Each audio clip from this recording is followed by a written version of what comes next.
Halo teman-teman, selamat datang kembali di Rumah Sakit Cepat Waras. Pada episode kali ini, saya Dr. Aldo akan membahas 5 tips tentang bagaimana menjadi pasien yang lebih bijak.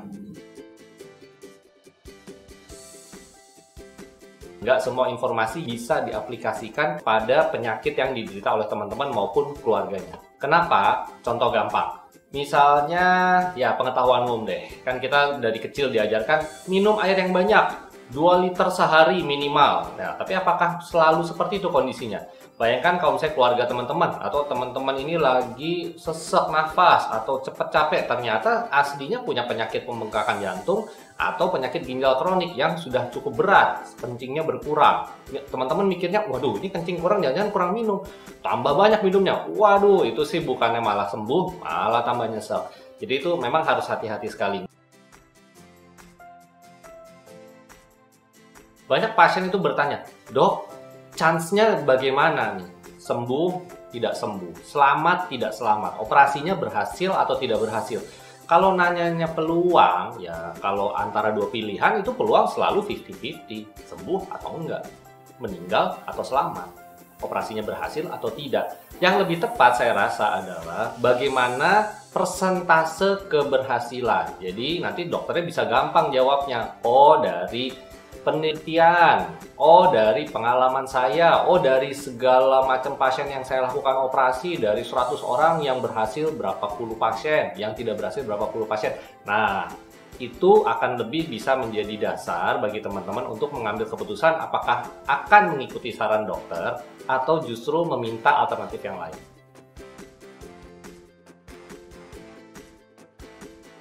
Bukan berarti obat itu pasti membahayakan tubuh. Bukan berarti tindakan kedokteran tersebut pasti berbahaya dan justru mencelakakan. Bukan maksud saya. Contoh gampangnya begini ya, darah tinggi, sakit gula darah. Sudah terbukti dari penelitian bahwa hanya dengan mengubah gaya hidup ya, turunkan berat badan, mengatur diet ya, jenis makanan yang dimakan, terus juga berolahraga, itu tanpa obat ya, bisa menurunkan kadar gula darah, bisa membantu menurunkan tekanan darah sampai ke level tertentu. Jadi mungkin dia yang tadinya perlu 2 obat, 3 obat, obatnya jadi lebih sedikit. Jadi ini ya, kita memang selalu menganjurkan ya tentang perubahan pola hidup atau cara-cara tertentu yang ikut membantu pengobatan selain minum obat. Kenapa? Ya karena obat itu kan makin banyak tentu makin ada resiko efek samping ditimbulkan dari obat. Makin membebani kerja liver maupun ginjal. Bukan berarti obatnya pasti merusak liver atau ginjal ya, nggak semua obat seperti itu. Tapi yang pasti kalau makin banyak tentu kerja liver dan kerja ginjalnya tentu makin lebih berat karena harus ngebuang obatnya. Dan berbagai hal yang lain, misalnya interaksi obat. Kalau misalnya terlalu banyak obat dalam tubuh itu pasti ada resiko interaksi. Jadi kalau obat bisa dikurangi, tanyakan, ada nggak caranya supaya saya bisa mengurangi jumlah pil-pil saya?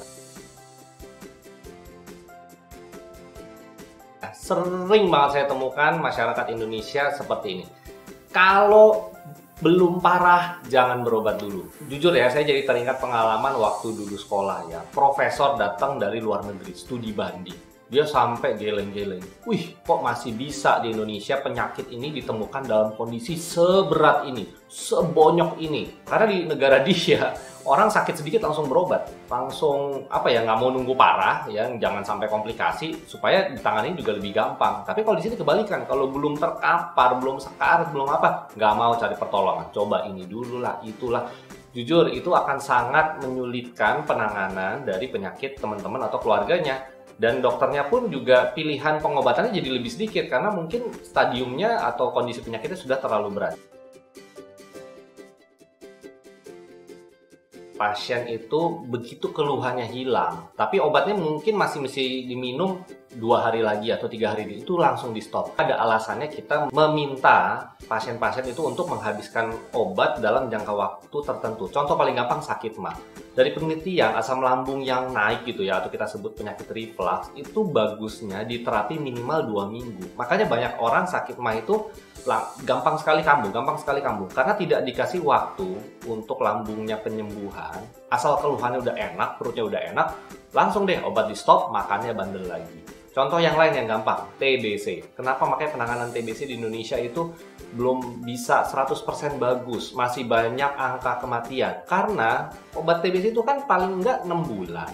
Setelah 2 bulan, itu gejala pasiennya itu langsung hilang kalau minum obatnya benar. Batuknya hilang, berat badan naik, nafsu makan bagus, pokoknya seger deh.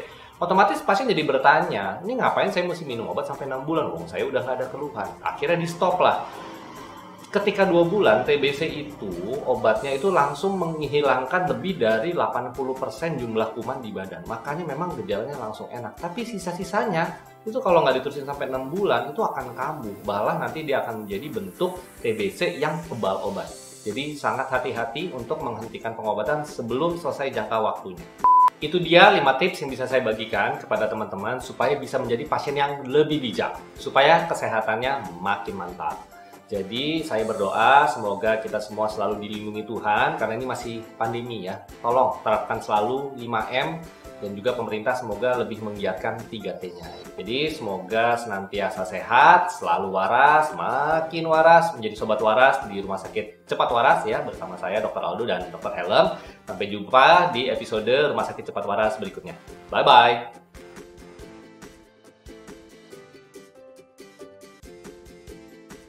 Dok, mau tanya, di tempat kerja saya harus swab antigen tiap hari. Pertanyaan saya, apakah tidak ada efek samping jika kita antigen tiap hari? Ya, yang namanya dicolok terus hidung ya, itu pasti akan ada iritasi di belakang hidung. Jadi ya pasti bisa saja menimbulkan rasa yang tidak nyaman di bagian belakang hidung, maupun juga tenggorokan kalau misalnya di swab terus tiap hari. Dan seperti yang saya sudah bilang, swab antigen itu tidak berarti kalau hasilnya negatif kita bebas COVID. Yang penting tuh 5M-nya ya teman. Dok, mohon dijawab, saya tes swab positif, sekarang sudah isolasi, apakah di tes antigen akan negatif? Jawab, jangan diem aja. Males Spiderman. Nah teman-teman, jadi swab antigen itu hanya akan positif di seminggu pertama bergejala ya, atau kalau pada OTG ya mungkin 5-7 hari, habis itu selama seminggu dia positif. Setelah itu yang maupun masih bergejala kayak atau tes swab PCR yang masih positif kayak, kalau diulang tes swab antigen mestinya akan negatif. Dok, sebulan yang lalu saya sakit tipes, tapi sekarang kalau maghrib kok masih suka berasa dingin badannya. Apakah tipes saya kambuh lagi? Bisa saja sih yang bertanya ini mungkin mengalami kekambuhan tipes, dan kekambuhan tipes itu bisa langsung kambuh loh sebulan setelah antibiotik yang terakhir stop. Atau bahkan ada yang sampai 3 bulan dari antibiotik yang terakhir kambuh lagi itu ada. Jadi saran saya periksakanlah ke dokter apakah memang meriang malam harinya itu karena tipesnya kambuh atau karena penyakit yang lain.